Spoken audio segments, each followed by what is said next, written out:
So, ayan. Thank you so much kay Pamangkin.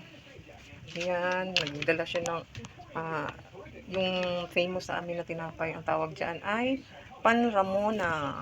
Bakit Pan Ramona at famous? Kasi matagal siyang masira dahil sa sobrang tigas niyan. Naku, sa sobrang tigas niyan.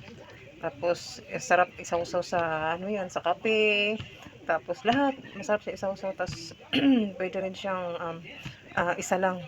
Yung isa niyan, talagang hindi mo na kayang, kahit ganyan siya, kaliit sa tingin mo, isa lang, isang puto lang yan ang makakain mo. Pag ikaw ay busog na, pag kumain ka ng ganito, kailangan gutom ka para maubos mo isang ganito. Ganon siya.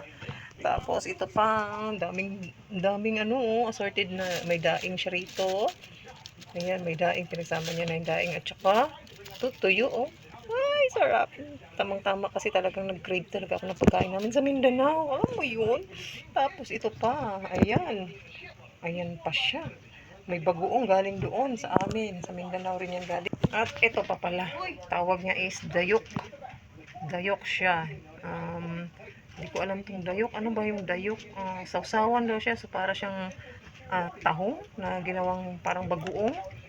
Yan siya, dayok. Sino nakakakilala ng dayok? So, yan yun, dayok. So, yan ang pasalubong ng aking pamangkin. Tamang-tama lang talaga yan. Nagkikrave ako, diba? Ang sarap-sarap.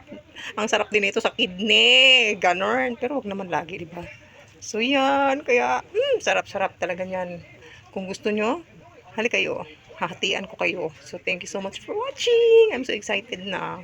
Talaga, ang sarap niya kasing kainin. Talaga yan. Masarap talaga yung mga bawal kainin. Alam nyo yun? Pang high blood. Alam mo yun? So, yan. Thank you so much, everyone. Ang sarap talaga nito. Bye-bye. Thank you so much sa aking pamangkin na si Edwin. Thank you, Edwin. Bye-bye.